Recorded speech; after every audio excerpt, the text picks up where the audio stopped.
So an important distinction that Davydov makes is between empirical thinking and theoretical thinking.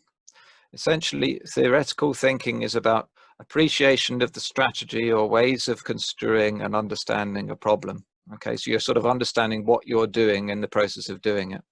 And empirical thinking you could think of as a bit like following sets of rules that someone else has provided for you, but you don't necessarily know why those rules are given. A key and very important part of developmental education is to have access to mentally, or at least imaginatively, the source of ideas or the reasoning of ideas for things. And this is an important aspect with respect to Davydov. If you're going to be presenting a lesson on something and you want children to get a sense of the problem, you might say to grok the problem, right?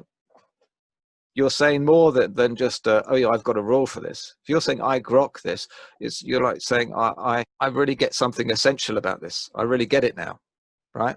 And you're saying more than just, oh yeah, I can do arithmetic. I can, I can work with fractions. It's like saying, what fractions are all about, why we use them.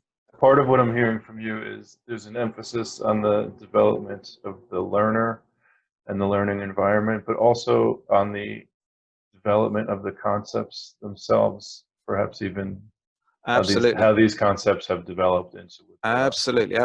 If you were designing a lesson or a situation, a good place to start is with the history of ideas. If there's an idea, is there a concept or an idea that you want to introduce, a good approach to do so would be to think about this historically. At what juncture in our cultural history did this idea come about? All right, someone invented this.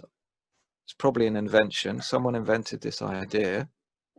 In response to what? As a solution In response to a situation.